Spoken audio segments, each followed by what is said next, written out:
ఊరు మొత్తం చెడిపోయింది, కానీ లోతు కుమార్తెలను వాళ్ళు ముట్టలా. ఊరు మొత్తం చండాలం, కానీ లోతు కుమార్తెలను ముట్టలా. ఎందుకో తెలుసా? లోతు గవిని యొద్ద ఉన్న పెద్దలలో ఒక పెద్దగా ఉన్నాడు. ఆ ఆధిక్యత పొందినందున పెద్ద కుమార్తెలను ముట్టలేదు వాళ్ళు. అందుకే దేవుడు లోతు ఇంటికి వచ్చినప్పుడు, ఇద్దరు వ్యక్తులుగా వచ్చినప్పుడు, వారిని మేము కూడినట్లు బయటికి రమ్మని చెప్పని వీళ్ళు పిలిచినప్పుడు లోతు అంటాడు, పురుషుని ఎరగని ఇద్దరు కుమార్తెలు నాకున్నారు, వారిని మీ కొరకు ఇస్తాను. దయచేసి నా ఇంటిని ఎడుకొచ్చిన ఈ బాటసార్లు మీరు వదిలేసేయండి అన్నప్పుడు అక్కడ స్త్రీలను గురించి, తన కుమార్తెలను గురించి ప్రస్తావిస్తాడు. దీన్ని బట్టి మనకేమర్థమవుతుంది? లోతు అక్కడ ఒక పెద్దగా ఉన్నాడు, లోతు కొన్ని సంవత్సరాలు అక్కడ ఉన్నాడు. అంతేకాదు, వాళ్ళ ఆ దుర్మార్గుల కామ వికారయుక్తమైన నడవడి, ఆ దుష్ట చేష్టల వల్ల రోజు గాయపడేవాడు. అంతటితో ఆగిపోలా, లోతు వారికి హెచ్చరిక కూడా చేశాడు. అన్నలారా, ఇది మంచిది కాదు. ఏమన్నారు వాళ్ళు? వీడెవడో మన మధ్య బ్రతకడానికి వచ్చి మనకు తీర్పరిగా మారాడు. తీర్పు తీరుస్తున్నావా మాకు? న్యాయ విచక్షణ చెప్తున్నావా మాకు తెలుసులే, నువ్వు నోరు మూసి నువ్వు ముందు తలుపులు తీరా, మాకేం చెప్తున్నావు నీతులు అంటే. సొదొమ గొమొర్రాల వినాశనానికి ముందు సైతం దేవుడు హెచ్చరిక పంపడానికి ఒక పాత్రను ఎంచుకున్నాడు. ఆ పాత్రే లోతు. దేవుడు కృపగల దేవుడు అండి. మన వైఫల్యాలను కూడా ఆయనకు అనుకూలంగా మార్చుకొని వాడుకోగల దేవుడు. మన ఓటములను కూడా తనకు అనుకూలంగా మార్చుకొని వినియోగించుకోగల సమర్థుడు మన దేవుడు. కాబట్టి ఇక్కడ ఫస్ట్ పాయింట్లో మనం గ్రహించాల్సింది ఏంటంటే, ఒక సమాజాన్ని దేవుడు దర్శించాలనుకున్నప్పుడు, శిక్షించాలన్నా రక్షించాలన్నా కూడా ఆ సమాజానికి ప్రకటించేటువంటి వ్యక్తులను ఏర్పరచుకుంటాడు.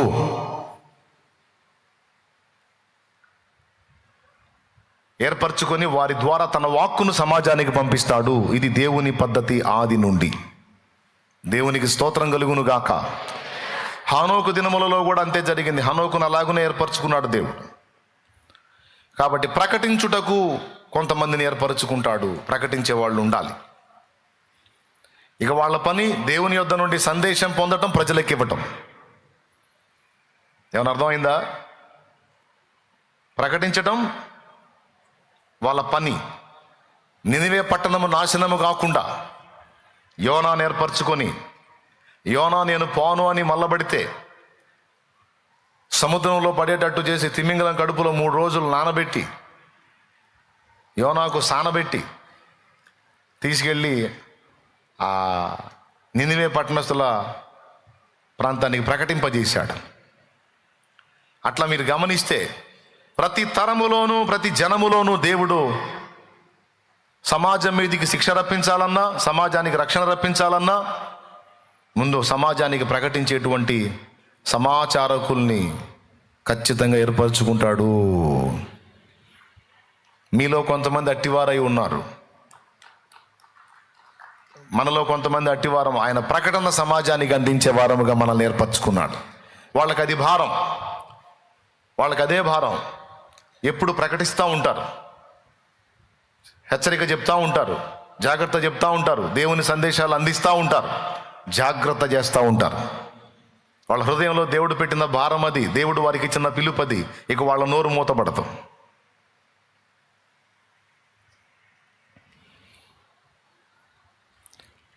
ఇది ఒక వర్గం. రెండవది, ఒక సమాజాన్ని దేవుడు శిక్షించాలన్నా రక్షించాలన్నా ప్రకటిస్తాడని చెప్పి మొదట చెప్పాను కదా. రెండవది వచ్చేసి, ఒక సమాజాన్ని దేవుడు దర్శించి రక్షణలోకి నడిపించి ఆ సమాజంలో దేవుడు తన బాహు చాపి కార్యాలు నెరవేర్చాలంటే, ఆ సమాజంలో జరుగుతున్న సాతానీయ కుట్రలను నాశనం చేయాలి అంటే మళ్ళీ ఇంకొక టీంని ఏర్పరచుకుంటాడు. అది యెహోవా జ్ఞాపకకర్తల గుంపు, విజ్ఞాపన వీరుల గుంపు. ప్రార్థనా పరుల్ని కొంతమందిని ఏర్పరచుకుంటాడు. వారి చేత విజ్ఞాపన చేయిస్తాడు. ఆ ప్రార్థనలన్నిటినీ ఆలకించి జవాబుగా సమాజాల్లో దేవుడు తన కార్యాలు జరిగిస్తాడు. ఓ భక్తుడు అన్నాడు, భూమి మీద దేవుడు చేస్తుంది ఏమీ లేదండి, తన భక్తుల ప్రార్థనకు జవాబులు మాత్రమే ఇస్తున్నాడు, ఇంకా వేరే పని ఏం చేయటంలా దేవుడు అన్నాడు. దేవుడు భూమి మీద ఏం చేస్తున్నాడు అంటే, ఒక భక్తుడు అన్నాడు, భూమి మీద తన భక్తుల ప్రార్థనకు జవాబులు మాత్రమే దేవుడు ఇస్తున్నాడు, అంతకు మించి ఇంకేం చేయటం లేదు, ఇంకేం చేయటానికి కూడా లేదు. దేవుడు ఏం కదలాలన్నా కూడా భక్తుల ప్రార్థన వలననే తప్ప మరింకో రకంగా కాదు. భూమి మీద ఉన్న భక్తులు, దేవుని సంబంధులు హృదయపూర్వకంగా దేవునికి మొర్రపెట్టి అనేక అంశముల కోసం వారు అడిగితే తప్ప దేవుడు తనంతట తానుగా స్పందించడానికి లేదు అని చెప్పాడు. వినటానికి మనకి విడ్డూరంగా ఉన్న వాక్య సత్యం కూడా అదే చెప్తుంది. భూమి మీదనో మీరు ఏం బంధిస్తారో నేను దాన్ని బంధిస్తాను అక్కడ పరలోకమందును. భూమి మీద మీరు దేన్ని విప్పుతారో పరలోకమందు అది విప్పబడును అన్నాడు. ఒకవేళ భూమి మీద బంధించకపోతే అసలు ప్రభుత్వం భూమిదా పరలోకాందా? ప్రభుత్వం భూమిదా పరలోకాందా? సుప్రీం ఉంది ఎక్కడండి? సర్వాధికారి ఉంది ఎక్కడ?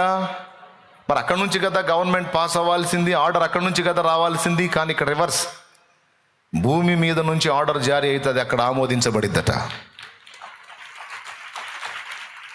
నేను చెప్పానా? మత్తయి సువార్త 18:18 చెప్పిందా? బైబిల్ ఉంటే తీ చూడు. భూమి మీద మీరు వేటిని బంధింతురో అవి పరలోకమందును బంధింపబడును. ఒకవేళ బంధించకపోతే భూమి మీద బంధింపబడవు. భూమి మీద మీరు వేటిని విప్పుదురో అవి పరలోకమందును విప్పబడునని మీతో నిశ్చయముగా చెప్పుచున్నాను అన్నాడు. భూమి మీద దేన్ని విప్పుతారో అది అక్కడ విప్పబడిద్ది. అంటే ఇక్కడ ముందు ఆమోదించి సంతకం పెడితేనే అక్కడ పర్మిషన్ వచ్చింది. ఇక్కడ ఆమోదం జరగకపోతే అక్కడ నుంచి రాదు. అంటే ఇప్పుడు ఏది దేన్ని బ్యాలెన్స్ చేస్తుంది, ఏది దేన్ని కమాండ్ చేస్తుంది, ఏది దేన్ని కంట్రోల్ చేస్తుంది? మీరు చెప్పండి. భూలోకమే పరలోకాన్ని నియంత్రిస్తుంది. ఇది వింత, కానీ తన భక్తులకు దేవుడిచ్చిన ఆధిక్యత. ఇంకంతమించి ఏం చేశాడు? మీరు చెప్పండి నేను చేస్తాను అంటున్నాడు అక్కడ కూర్చొని. మీరు విప్పండి అది విప్పబడిద్ది, మీరు బంధించండి అది బంధించబడిద్ది, అంతే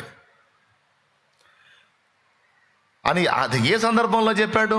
ప్రార్థనను గురించి మనకు అర్థమయ్యేటట్టు అక్కడ పాయింట్ అందించాడు. అక్కడ ప్రార్థన గురించే మాట్లాడతాడు. ఆ కిందికి వస్తే మీరు ఎక్కడ భూమి మీద ఇద్దరు తాము వేడుకొను దేని గురించి అయినను ఏకీభవించిన ఎడల అది పరలోకమందున నా తండ్రి వలన వారికి దొరుకునని మీతో చెప్పుచున్నాను. అది చూడండి. మరియు మీలో ఇద్దరు తాము వేడుకొను దేని గురించి అయినను భూమి మీద ఏకీభవించిన ఎడల అది పరలోకమందున నా తండ్రి వల్ల వారికి దొరుకునని మీతో చెప్పుచున్నాను. ఏకీభవించుట అంతటితో ఆగిపోదామా? 21 కూడా చదివితే ఇలా ఉంది చూడండి. 20 ఏలయనగా ఇద్దరు ముగ్గురు నా నామమున ఎక్కడ కూడి ఉందరో అక్కడ నేను వారి మధ్యన ఉందునని చెప్పాను. దేవునికి స్తోత్రం. హల్లెలూయా. బంధించుటైనా విప్పుటైనా, ఇద్దరు ఏకీభవించుటైనా, ఇద్దరు ముగ్గురు కూడి ఉండుటైనా, ఈ 4 విషయాలు కూడా ప్రార్థనకు సంబంధించిన అంశం. Praise the lord. ఇప్పుడు దీన్ని బట్టి చెప్పండి, భూమి మీద దేవుడు ఏం చేస్తున్నాడంటే పరిశుద్ధుల ప్రార్థనలకు జవాబులు తప్ప ఏం చేయటం లేదు.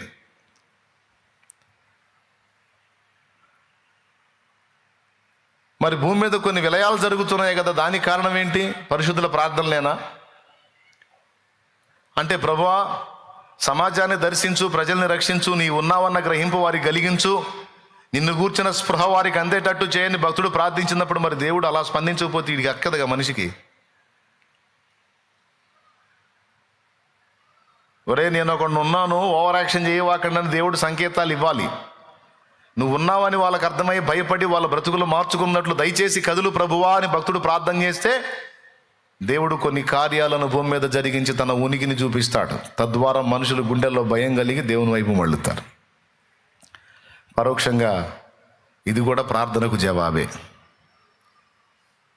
ఏమైనా అర్థమవుతుందని నేను చెప్పింది? ఎంతమందికి అర్థమవుతుంది?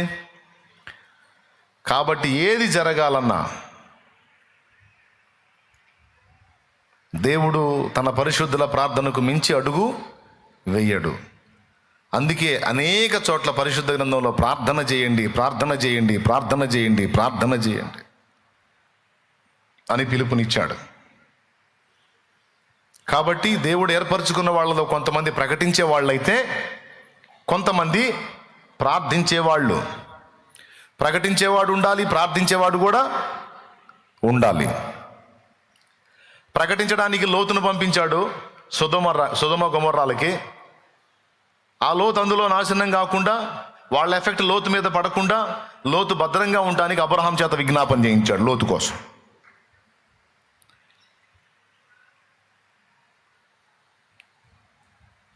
అవునా? ఆ నాశన మందు లోతు పాడు కాకుండా దేవుడు అబ్రహామును జ్ఞాపకం చేసుకుని లోతును తప్పించను అనుంది.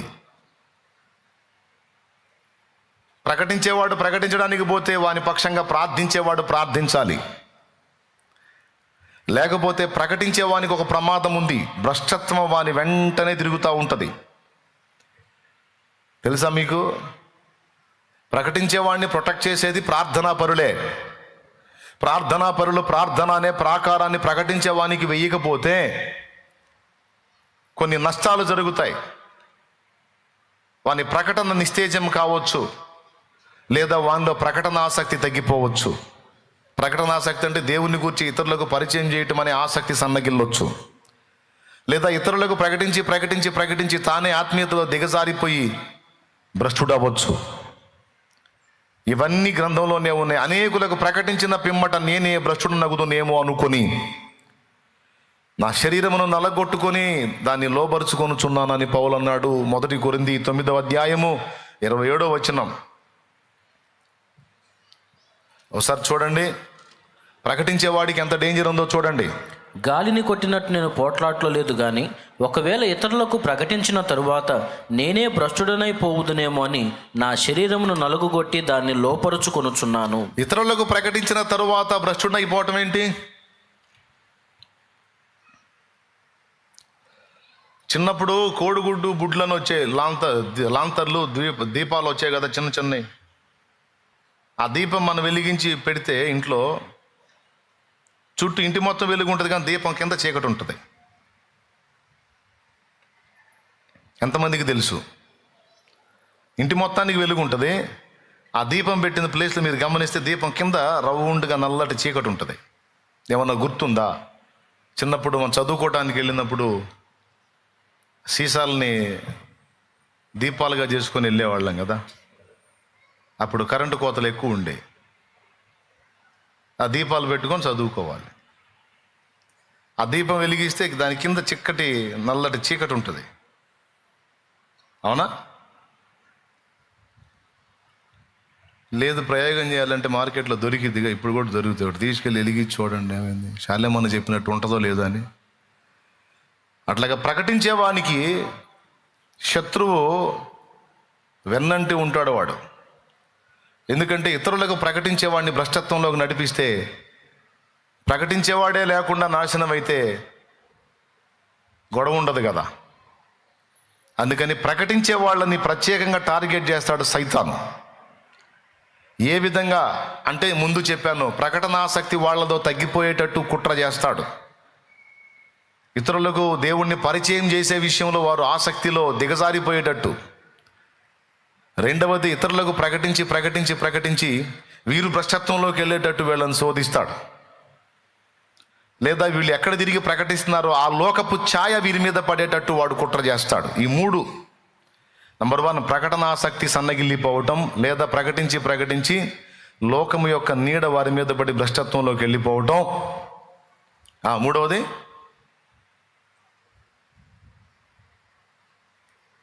ఏమో, ఫస్ట్ది ఆసక్తి లోపించటం,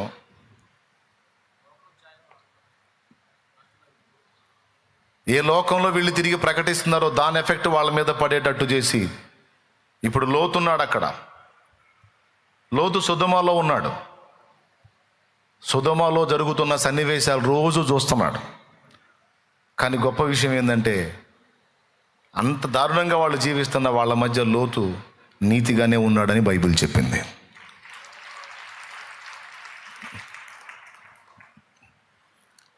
కానీ ఆ ఎఫెక్ట్ కుమార్తెల మీద పడింది. కుమార్తెలు చేశారు తప్పు, అందులో లోతు నిమిత్తం ఏమీ లేదు అని చెప్తుంది వాక్యం. ఎందుకు? లోతు కోసం అబ్రహాం విజ్ఞాపన ఉంది.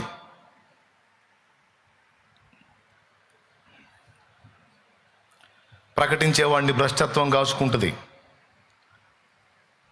ప్రకటించేవాడిని పాపం కాచుకుంటుంది, ప్రకటించేవాడిని నిర్లక్ష్యత, సోమరితనం, ఏమంటారు దాన్ని, అనాసక్తి, ఇవన్నీ ఈ 3 రకాలే చెప్పింది, ఇంకా బోల్డ్ అని వెంటాడుతాయి. ఎందుకంటే దేవుని వాక్కును తీసుకొని ప్రజల్లోకి వెళ్ళి ఆ వాక్కుని ప్రజలకు పరిచయం చేసేది ఈ ప్రకటన చేసేటువంటి వ్యక్తి, ప్రకటించువాడు. నీకు తెలుసా, ప్రకటించువాడు లేనప్పుడు వినేవాడు ఎవడు ఉంటాడు? వినటం అనేది లేనప్పుడు విశ్వాసం ఎక్కడా? వినుట వలన విశ్వాసము కలుగును, వినుట క్రీస్తును గూర్చిన వార్త వలన కలుగును. ప్రకటించేవాడు లేనప్పుడు వినేవాడెవడు? ప్రకటించేవాడు లేనప్పుడు వినటం ఉండదు, వినటం అనేది లేనప్పుడు విశ్వాసం అనేది ఉండదు, విశ్వాసం అనేది లేనప్పుడు రక్షణ లేదు.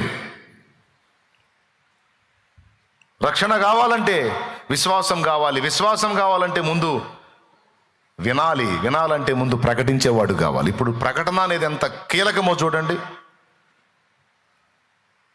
అది సువార్త ప్రకటన అయినా, హెచ్చరిక ప్రకటన అయినా, దైవ సందేశమైనా, సంఘ సందేశమైన ఏదైనా సరే, దైవ వాక్కు ప్రకటించటం అనేది ఒక ముఖ్యమైన విషయం.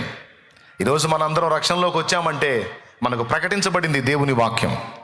యేసే నిజదేవుడని ప్రకటించబడింది, మన కోసం ప్రాణం పెట్టి తిరిగి లేచాడని ప్రకటించబడింది, ఇంకా అనేక విషయాలు మనకు ప్రకటితమయ్యాయి.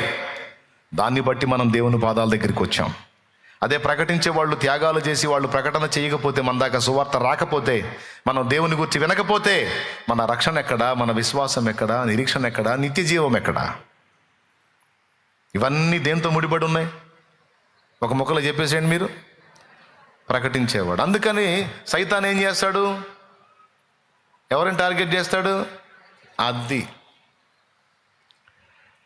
నా గటి మీద చెయ్యిని వేసి వెనుకకు చూడక సాగడి వారిని, నా గటి మీద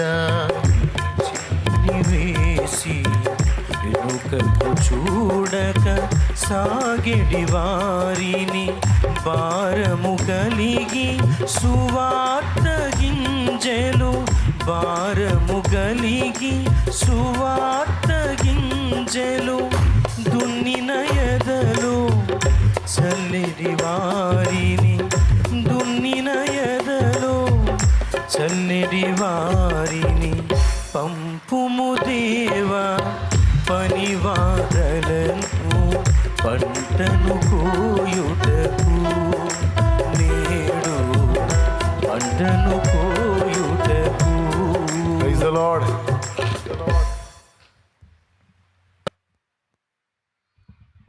ప్రకటించేవాడు కావాలి, ప్రకటించేవానికి సపోర్ట్గా ప్రార్థించేవాడు కావాలి. అందుకు కొంతమందిని ప్రకటన కోసం ఎంచుకుంటే, కొంతమందిని ప్రార్థన కోసం ఎంచుకుంటాడు. ఒకరికొకరు సహకారం. కొంతమందికి ప్రకటన మీద ఆసక్తి ఉండదు, ప్రార్థన మీద ఆసక్తి ఉంటుంది, ఆ భారం ఇస్తాడు. అలాగున ప్రకటించేవాడికి ఎన్నో శోధనలు ఉంటాయి. ప్రజల మధ్యలోకి వెళ్ళాలి, లోకస్తుల మధ్యలో తిరగాలి, ఆ లోకం తన మీద పడకుండా ఉండాలి. శత్రువు ఎప్పుడు వీళ్ళని టార్గెట్ చేస్తూ ఉంటాడు, ఏదో ఒక విధంగా వీళ్ళని డ్యామేజ్ చేయాలి. కొన్నిసార్లు ప్రకటించేవాడు ఏ అపరాధం తనలో లేకపోతే గంభీరంగా ప్రకటిస్తాడు, ఏదన్నా పొరపాటు తన నుండి జరిగితే ప్రకటన మానేస్తాడు. నేను ప్రకటిస్తున్నాను కానీ నేను కరెక్ట్గా ఉన్నానా? నేను బోధిస్తున్నాను కానీ నేను క్రమంగా ఉన్నానా? నేనే క్రమంగా లేకుండా నేను బోధించడం ఏమిటి? నేను అందుకు తగను అని కొంతమంది ఇతరులకు క్రీస్తును ప్రకటించడమే మానేసిన వాళ్ళు ఉన్నారు. ఎందుకు? వాళ్ళ అపరాధంలో పడి, నేనే అపరాధం చేశాను, అపరాధిగా ఉన్నాను, ఇతరులకు ఆయన్ని పరిచయం చేసే హక్కు నాకు లేదని ఆత్మన్యూనత భావంలోకి వెళ్ళిపోయి దిగజారిపోయి సువార్త ప్రకటనను మానుకున్న వాళ్ళు ఉన్నారు. రకరకాలుగా దాడి, కుటుంబ సమస్యలు ఒక పక్క, శారీరక సమస్యలు ఒక పక్క, మానసిక సమస్యలు ఒక పక్క, ఆర్థిక సమస్యలు ఒక పక్క, ఆత్మీయ సమస్యలు ఒక పక్క, లోకాశల శోధన ఒక పక్క, వీటన్నిటిని తప్పించుకుంటూ వాడు ప్రకటించాలి. అందుకే పౌలన్న అంత గట్టిగా చెప్పాడు, ఇతరులకు ప్రకటించిన పిమ్మట నేనే భ్రష్టుడు నగుదునేమో. అంటే వీనికి ఆ భ్రష్టత్వం అనే ప్రమాదం వెంటాడుతూ ఉంటుంది. మరి ఎవరు సేవ్ చేయాలి అతన్ని? కంట్లో నలుసుబడింది, కన్ను తీసుకోలేదు, లేదా కాల్లో ముళ్ళు గుచ్చుకుంది, కాలు తీసుకోలేదు. కాలికి ముళ్ళు గుచ్చుకుంటే తీయటానికి దేవుడు చేతిని డిజైన్ చేశాడు. ఈ చేతుల పని ఏంటో తెలుసా? అన్నిటినీ ప్రొటెక్ట్ చేయటం, కంటిని, చెవుల్ని, ముక్కుల్ని, అంత సమస్తాన్ని కూడా భద్రపరచటం చేతుల పని. ఒక అవయవం ఇంకొక అవయవానికి సపోర్ట్ చేసుకుంటేనే మనిషి శరీరం ప్రశాంతంగా ఉంటుంది.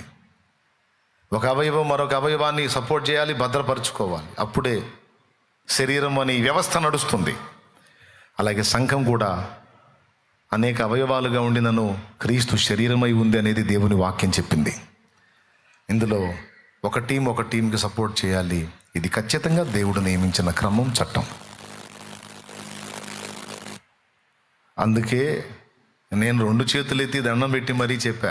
ఇప్పుడు కాదు, సంవత్సరాలుగా చెప్తున్నా. ఖచ్చితంగా నేను ఇతరులకు ప్రకటిస్తున్నా. మాట ద్వారా, పాట ద్వారా, పుస్తకం ద్వారా ఎన్ని అవకాశాలు ఉంటే అన్ని రూట్లలో నేను దేవుని గురించి లోకానికి పరిచయం చేయడానికి ఇష్టపడుతున్నా. ఇప్పుడు నన్ను ఒక్కడిని కొట్టాడు అనుకోడు, చాలా వరకు బ్రేక్ అయింది. నేను ఆత్మీయతలో దిగజారిపోయినా బ్రేక్ అయింది, ఆత్మన్యూనతా భావంలో పడినా బ్రేక్ అయింది, శరీర బలహీనతల్లో చిక్కినా బ్రేక్ అయింది. శరీర బలహీనతలు అంటే అనారోగ్య సమస్యల్లో పడిపోయినా జరగవలసిన పని కుంటుపడిద్ది. కానీ వాడికి ఎన్నో దారులు ఉన్నాయి. ఏదో ఒక విధంగా మనసుని కకావికలం చేసి దిగజార్చడానికి, నా నుండి జరిగే పనిని అడ్డుకోవడానికి శత్రువుకి అనేక దారులు ఉన్నాయి. ఆ దారులన్నీ మూసేసేదే ప్రార్థన.